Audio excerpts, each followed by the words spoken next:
வணக்கம். நான் உங்கள் பிகேகே என் லைவ் டிசைன் பிகேகே. ஒரு அழகான செய்தியோடு உங்களை சந்திப்பதில் மிக்க மகிழ்ச்சி அடைகிறேன். நிறைய பேர் இப்படி நினச்சிக்கிறாங்க, நான் தனியாக கஷ்டப்படுறேன், நான் மாத்திரம்தான் கஷ்டப்படுறேன், தனிமையிலே இருக்கேன் அப்படின்னு ஒரு பேச்சு பேசுகிறாங்க. இந்த பேச்சானது அர்த்தமே இல்லாத ஒரு பேச்சு. நீங்கள் தனியாக விடப்படுவதில்லை. பிரபஞ்சம், இந்த இறைவன், எந்த இறைவனை நீங்கள் கும்பிட்டாலும் சரி, உங்கள் உடனேயே அது இருக்கின்றது. அதில் எந்த மாற்று கருத்தும் கிடையாது. புரிஞ்சதா? இந்த ஆண்டவரோ பிரபஞ்சமோ என்ன நீங்கள் நினச்சிக்கிறீங்களோ, உங்களை கைவிடுவதும் இல்லை, மறப்பதும் இல்லை. நாம் செய்கின்ற விஷயங்கள், நாம் நினைக்கின்ற எண்ணங்கள் தான் நம்முடைய சூழ்நிலைக்கு காரணம். இப்போ சமீபத்தில் ரெண்டு மூணு பேர் நிறைய பேர் ஃபோன் பண்ணி என்னை கேட்குறாங்க, அம்மா பணத்தை ஒருத்தர் கொடுத்துட்டேன், கையெழுத்து வாங்கலை, திரும்பி கொடுக்க மாட்டேன்றாங்க, கொடுக்குறேன்றாங்கன்னா கொடுக்கல.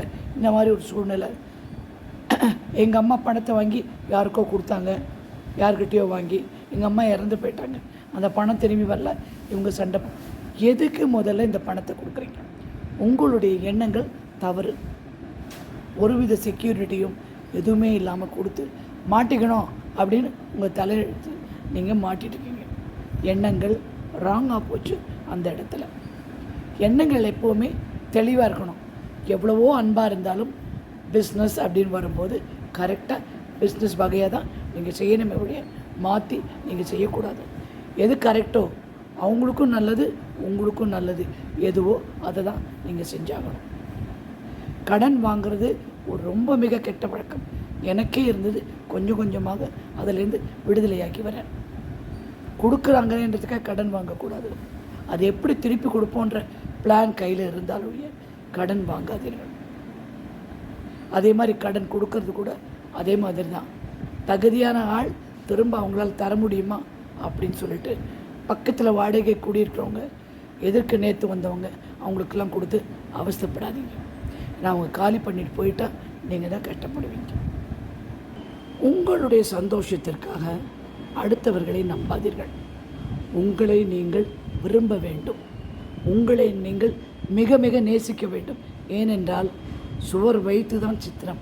நீங்கள் நல்லா இருந்தால் தான், உங்கள் மனநிலை நல்லா இருந்தால் தான், நீங்கள் சந்தோஷமாக இருந்தால் தான் அடுத்தவங்களுக்கு உதவி செய்யவோ நல்லது செய்யவோ முடியும். உடல் நலம், மனநலம், மாரலி ஸ்ட்ராங், நல்ல பிரின்சிபல்ஸோடு வாழ பழகிக்கணும். சில அஃபர்மேஷன்ஸ் இதில் இப்போ இன்றைக்கி நான் உங்களுக்கு சொல்கிறேன். இந்த சுய பிரகடனம் செய்யும் அனைவருக்கும் அன்பு நிறைந்த வாழ்க்கையும், அமைதி நிறைந்த வாழ்க்கையும், செல்வ செழிப்போடும், சிறந்த உறவுகளோடும், எந்தவித பிரச்சனையும் இல்லாமல் வாழ நான் பிரபஞ்சத்தை பிரார்த்திக்கிறேன். நான் மிகுந்த தன்னம்பிக்கையோடு இந்த நாளை துவக்குகிறேன். பிரபஞ்சத்தின் ஆசீர்வாதத்துடன் நல்ல உடல் நலமும் மனநலமும் தைரியமும் பெற்று இருக்கிறேன். பிரபஞ்சம் என்னை சிறந்த நல் பாதையில் வழிநடத்தி செல்கிறது. நான் மிக அற்புதமான வாழ்க்கை வாழ்கிறேன். நான் எதிர்காலத்தில் ஒளிமயமான பாதையை நோக்கி சென்று கொண்டிருக்கிறேன். நான் செய்கின்ற எல்லா செயல்களிலும் முன்னேற்றம் காண்கிறேன். நல்ல என்னுடைய எண்ணங்களால் வாழ்க்கை பாதையில் நாளுக்கு நாள் முன்னேறி கொண்டிருக்கிறேன். நான் என் இலக்கை நோக்கி கவனமாக பயணம் செய்கிறேன். நான் அடைய விரும்பும் அனைத்தும் என் மிக அருகாமையிலோ இன்றே நடக்கின்றபடி இருக்கின்றது. நான் வேண்டிய அனைத்தும் என்னை நோக்கி என் இலக்கு வந்து கொண்டிருக்கிறது. பிரபஞ்சம் எனக்கு திறமையும் அறிவையும் நல்ல எண்ணங்களையும் ஒழுக்கத்தையும் கொடுத்துள்ளது. பிரபஞ்சத்தின் துணையால் நான் நல்ல உறவுகளையும், நல்ல மனிதர்களையும், நல்ல வாழ்க்கையும், நல்ல வேலையும், மன அமைதியும் செல்வமும் பெற்றுக்கொண்டிருக்கிறேன். பிரபஞ்சம் என் முன்னேற்றத்திற்கான சூழ்நிலையை எனக்கு உருவாக்கி கொண்டிருக்கிறது. நான் சிறந்த செல்வ செழிப்போடு இருக்கின்றேன். என்னை சுற்றி ஏற்படும் சூழ்நிலைகள் எனக்கு சாதகமாகவே அமைந்து இருக்கிறது. பிரபஞ்சம் என்னை ஒருபோதும் விடுவதில்லை, என்னை விட்டு விலகுவதும் இல்லை. என் குழந்தைகள் அவர்கள் மனநிலைப்படி மிகவும் நன்றாக இருக்கின்றார்கள். எனது உறவுகள் என்னை மிகவும் அன்பாக பார்த்து கொண்டிருக்கிறார்கள். நான் மிகுந்த செல்வ செழிப்போடு தேவையானவற்றை அனைத்தும் பெற்று நிம்மதியான ஒரு வாழ்க்கையை நான் வாழ்ந்து கொண்டிருக்கிறேன்.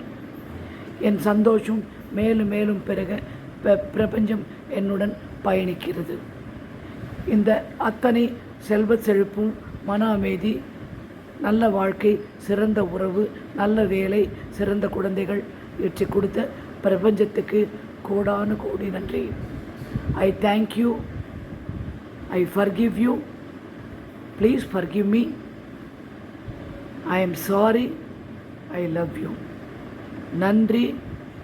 என்னை மன்னித்து விடுங்கள். நான் மன்னிப்பு கேட்கிறேன். உங்களை மிக மிக விரும்புகிறேன். இந்த அஃபர்மேஷன் உங்களுக்கு வேணுங்கிற மாதிரி மாற்றி அழகாக ரெக்கார்ட் பண்ணிக்கோங்க. நைட்டு படுக்கிறதுக்கு முன்னாடி இந்த அஃபர்மேஷன் கேட்டு பாருங்கள். இதோட எஃபெக்ட் ரொம்ப நல்லா இருக்குது. ரொம்ப நல்லா இருக்குது. இன்னொரு செய்தி என்ன சொல்லணும்னு நினச்சேன்னா, ஒரு 2-3 வயசு குழந்தைக்கு கொஞ்சம் நடக்க முடியாமல் இருந்தது. நான் பிரபஞ்சத்துக்கிட்ட வேண்டிக்க சொன்னேன். அவங்க மெதுவாக இப்போ பிடிச்சி நடக்குது குழந்தை. கொஞ்ச நாளில் நல்லா நடந்துருமா, மருந்தெல்லாம் வேறு தடவிட்டுருக்கேன் அப்படின்னு சொன்னாங்க. இந்த நல்ல செய்தியை உங்களோட பகிர்ந்துக்கிறேன். எப்பாவது யாருக்கா கஷ்டம் நான் சொல்லும்போது என்னோடு நீங்கள் அவங்களுக்கு உங்கள் ஒரு வார்த்தை பிரபஞ்சத்திட்ட வேண்டினா அது நடந்துடும். இந்த தடவை செப்டம்பர் மாதம் டிஎன்பிஎஸ்சி யூபிஎஸ்சி எழுத போகிற எல்லாருமே நல்லபடியாக எழுதணும்னு பிரபஞ்சத்திடம் பிரார்த்தித்து கொள்ளுங்கள். நம்ம மற்றவங்களுக்காகவும் ஒரு விஷயம் செய்வோம். அதுதான் ஓகேயா. இன்னொரு விஷயம் என்னென்னா, நீங்கள் என்ன பண்ணணும், தினமே அரிசி எடுத்து வடிக்கும்போது சும்மா இவ்வளோ அரிசி எடுத்து ஒரு டப்பாவில் போட்டுகிட்டே வரணும்.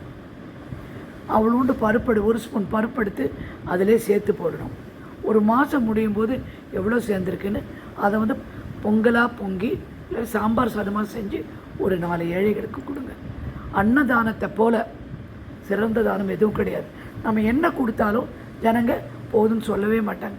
சாப்பாடு மட்டும் வயிறு நிறைஞ்சது போதும்னு சொல்லுவாங்க. அதுவே உங்களுக்கு ஒரு சிறந்த ஆசீர்வாதம். இனி ஒரு நல்ல செய்தியோடு உங்களை மீண்டும் சந்திக்கிறேன்.